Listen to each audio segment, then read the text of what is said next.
इसी बीच इस वक्त की ब्रेकिंग न्यूज आपको बता दें, वक्फ संशोधन बिल कल लोकसभा में पेश होगा।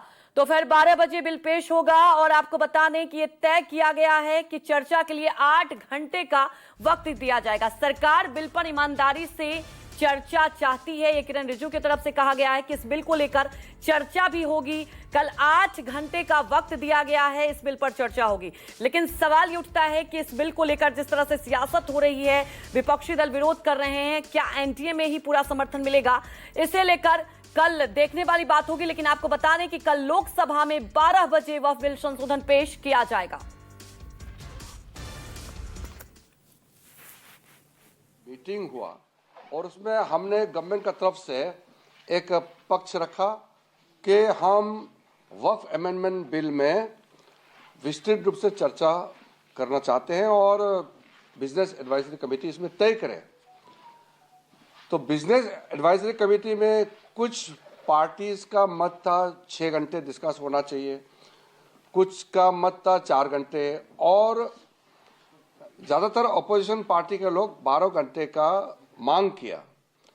तब बीच में 8 घंटे का चर्चा का समय तय किया गया और ये भी स्पीकर साहब ने कहा कि 8 घंटे चर्चा का समय दिया है, जिसको बढ़ाया जा सकता है लेकिन हाउस का सेंस लेकर के।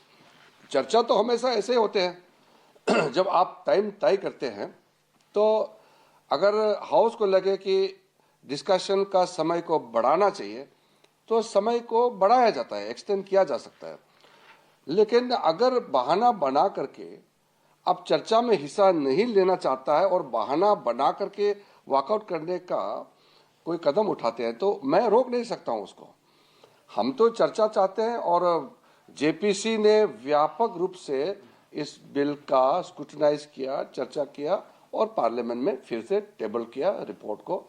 फिर कैबिनेट ने इसको जांच करके अच्छा से इसमें जो प्रोविजंस है उसको देख करके फिर से आज हम बिल को लाने का बात कर रहे हैं।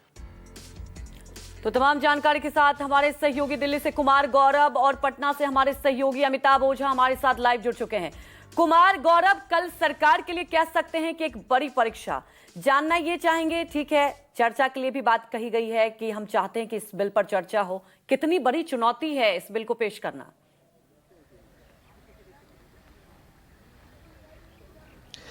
देखिए बिल्कुल ये बिल काफ़ी लंबा रास्ता तय करके आया है और चुनौती है, इसमें कोई दो राय नहीं है। क्योंकि जैसा कि आप जानती हैं बिल पहले पेश हुआ था लोकसभा में, सहयोगियों ने भी कहा कि इसे जेपीसी के पास भेजा जाए।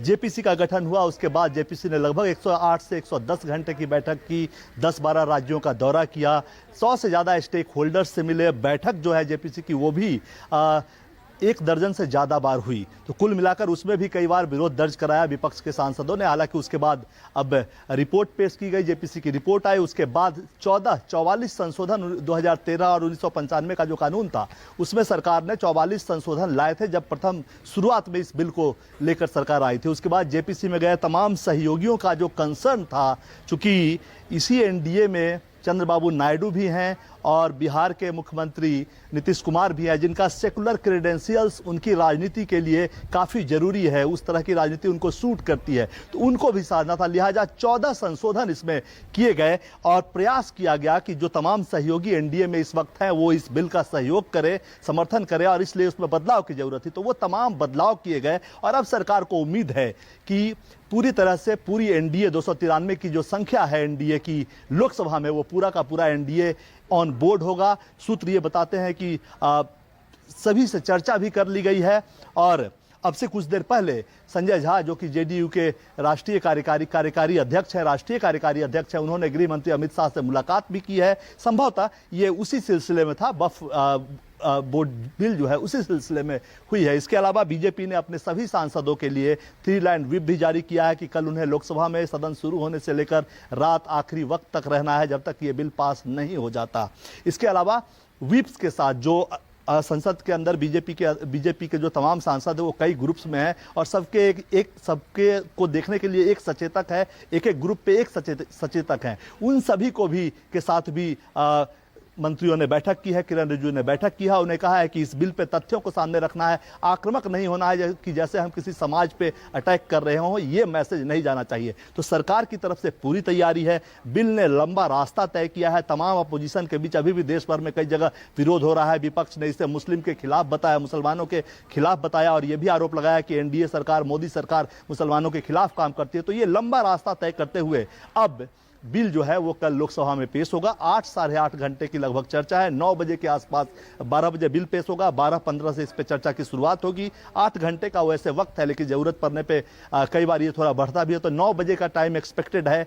जो मंत्री है, माइनॉरिटी अफेयर्स मिनिस्टर किरण रिजिजू, जो कि संसदीय कार्य मंत्री भी हैं, वो इस बिल पर जो तमाम सवाल उठेंगे उसका जवाब देंगे। अगर सहयोगियों को कहीं कोई दिक्कत लगी तो हो सकता है कि थोड़ी बहुत जो अगर बदलाव की जरूरत हो तो वो भी सदन के अंदर ही उसको भी अप्रूव किया जा सकता है। सरकार उसके लिए भी तैयार रहेगी। ओपन टू आइडियाज, सरकार ने शुरू से कहा था कि हम लोग इस बिल को लेकर ओपन टू आइडिया है और एनडीए के तमाम आइडियाज को इसमें सम्मिलित किया गया है। तो कुल मिलाकर फ्लोर मैनेजर्स की अगर माने तो ये बिल 293 की जो संख्या है सत्ता पक्ष की, एनडीए की, वो सब के सब तो समर्थन में है ही। वो ये भी कहते हैं कि आप आश्चर्यचकित मत होइए अगर कुछ और दल के सांसद भी इस बिल का समर्थन कल लोकसभा में करते हुए नजर आए और वो इस बिल पर सरकार के साथ खड़े नजर आए। तो कुल मिलाकर फ्लोर मैनेजमेंट पूरी है और ये इस बिल ने लंबा रास्ता तय करते हुए आखिरकार एक जगह आ गया है, टाइम और डेट आ गया है कि कल 12 बजे ये बिल लोकसभा में पेश किया जाएगा। बिल्कुल कुमार गौरव, देखिए कल जब पेश किया जाएगा तो ये भी समझ में आएगा कि कितनी बड़ी चुनौती है।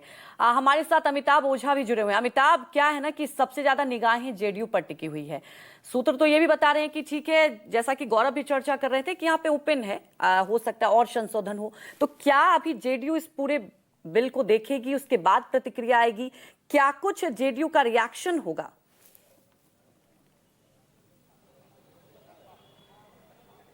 देखिए, बिल्कुल निश्चित तौर पर सबकी निगाहें जेडीयू पे लगी हुई है और जिस तरीके से जेडीयू के एक बड़े मुस्लिम चेहरा और नीतीश कुमार के करीबी हैं, जो पार्टी के एमएलसी भी हैं, गुलाम गौस, उनका जो बयान आया है वो गौर फरमाने वाली बात है, क्योंकि उन्होंने साफ तौर पे कहा कि उनके नेता मुख्यमंत्री नीतीश कुमार हैं और उन्होंने कभी इस बिल को लेकर अपनी सहमति नहीं दी है और नीतीश कुमार समय आने पे अपना फैसला देते हैं। तो आज भी जब कुछ देर पहले उनसे हमारी बात हो रही थी, उन्होंने न्यूज़ 24 को एक इंटरव्यू भी दिया, तो उसमें साफ तौर पर कहा कि समय आने पर इस पर मुख्यमंत्री इसमें गौर फरमाएंगे। और दूसरी बात कि अभी से कुछ देर पहले एक और प्रेस कॉन्फ्रेंस जो है इमारत सरिया की एक ट्रस्टी कमेटी के द्वारा की गई थी, जिसमें पूर्व राज्यसभा सांसद डॉक्टर अहमद अशफाक करीम भी मौजूद थे और उनसे जब सवाल पूछा गया तो उन्होंने मुख्यमंत्री के बारे में यही साफ तौर पे कहा कि देखिए, अगर विशेष परिस्थिति में बिल पास भी होती है तो इसमें जो जिन बातों को लेकर आपत्तियां दर्ज की गई थी, जिन बातों को लेकर तमाम मिली संगठन इसमें सुधार की मांग कर रहे थे, अगर पास भी होगा तो उन सुधारों के बाद ही पास होगा, क्योंकि मुख्यमंत्री ने इन्हें आश्वस्त किया है कि वो बिल के पहले समझेंगे और उसके बाद ही उनकी पार्टी का इस पे स्टैंड क्लियर होगा। तो कल बिल पास होना है, लेकिन आज तक ये जो तमाम जो मुस्लिम संगठन, जो बड़े चेहरे हैं पार्टी के, उनका साफ तौर पे कहना है कि इसमें जो उनकी मांगे हैं, जो मुसलमानों की मांगे हैं, जो मुस्लिम कौम की मांगे हैं, उन मांगों को इसमें तब्दीलियां करनी पड़ेंगी, उनको चेंज करने पड़ेंगे, उसके बाद ही ये बिल पास होता है। अन्यथा मुख्यमंत्री नीतीश कुमार कोई बड़ा निर्णय ले सकते हैं। तो एक तरफ जहाँ बिल पास कराने की तैयारी है, वहीं दूसरी तरफ अगर हम बिहार की बात करें तो जो इनके जो बड़े चेहरे हैं, मुस्लिम बड़े चेहरे हैं, वो साफ तौर पर इस बात को लेकर आश्वस्त थे कि मुख्यमंत्री नीतीश कुमार उनकी मांगों को देखेंगे और इस बिल को लेकर अपनी स्थिति जरूर स्पष्ट करेंगे। जब उनसे पूछा गया था कि आपके जो कई बड़े नेता हैं, चाहे वो संजय झा हो, ललन सिंह हो, वो लगातार बिल का समर्थन कर रहे हैं, तो उसको लेकर उनका साफ तौर पर कहना था कि ये उनका व्यक्तिगत विचार हो सकता है, निजी विचार हो सकता है, लेकिन मुख्यमंत्री के स्तर से, उनके नेता की तरफ से इस बिल को लेकर कभी कोई बयान नहीं दिया गया है, कभी कोई सहमति नहीं दी गई है। यानी कि कहीं न कहीं इन्हें इस बात का भरोसा है कि नीतीश कुमार इस बिल का जो पढ़ने के बाद ही कुछ अपना निर्णय लेंगे और जिस तरह की खबरें आ रही हैं वो लगातार जो इसके बारे में अमिताभ जी, अभी तो यही कहा जा रहा है कि पहले वो बिल देखेंगे, उसके बाद प्रतिक्रिया देंगे, लेकिन कल बिल पेश भी होना है और कल साफ तौर पर जो कहीं ना कहीं अभी पसोपेश की स्थिति दिखाई दे रही है वो भी क्लियर हो जाएगा। फिलहाल हमारे साथ जुड़ने के लिए आपका शुक्रिया। वहीं इस बिल को लेकर क्या कुछ रिएक्शन भी आ रहे हैं, आइए वो देखते हैं। वक्फ अमेंडमेंट बिल को लेकर मुस्लिम समुदाय के महत्वपूर्ण व्यक्तियों ने मुख्यमंत्री नीतीश कुमार जी से मुलाकात की थी। उन्होंने अपनी आशंकाएं बताई थी और उन आशंकाओं को लेकर नीतीश कुमार जी ने पार्टी के नेताओं को जेपीसी में ये बातें रखने के लिए निर्देशित किया था। जेपीसी में पार्टी के प्रतिनिधि माननीय सांसद दिलेश्वर कामत जी ने इन सभी सवालों को रखा। उनके सुझावों को हमें विश्वास है वक्त संशोधन बिल के इस मसौदे में शामिल भी किया गया होगा। बीजेपी के सांसद रवि किशन मेरे साथ है। रवि जी, वक्फ बिल लाने की तैयारी है, विपक्ष कह रहा है पास नहीं होने देंगे, ये जमीन लूटने का हथियार है मोदी सरकार। ये गरीबों में बांट रही है, मुस्लिम समुदाय में जा रही है सारी जमीनें, ये उन्हीं के कार्यों में आ रही। ये झूठ, इनकी राजनीति खत्म हो जाएगी, इनकी वोट बैंक की राजनीति। कभी विपक्ष से सुना है किसी गरीब मुसलमान के बारे में या उनके एजुकेशन या उनके हेल्थ सिस्टम के बारे में बात करते हुए जो उनके ठेकेदार बने हुए?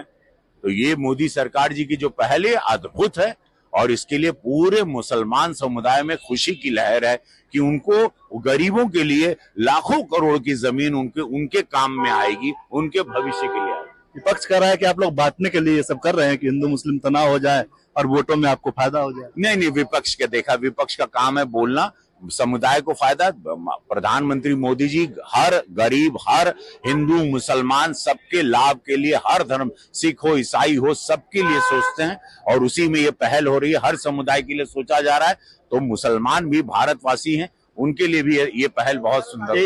एक आखिरी सवाल है, पूरा एनडीए एकजुट है इस बिल पे? एनडीए एकजुट है मतलब ये भले का काम है, उसमें सब एक ही रहेंगे, कोई अलग कैसे होगा। शुक्रिया। कुमार गौरव, न्यूज़ 24। यहां रुक जाते एक छोटे से ब्रेक के लिए। ब्रेक के बाद भी खबरों का सिलसिला लगातार।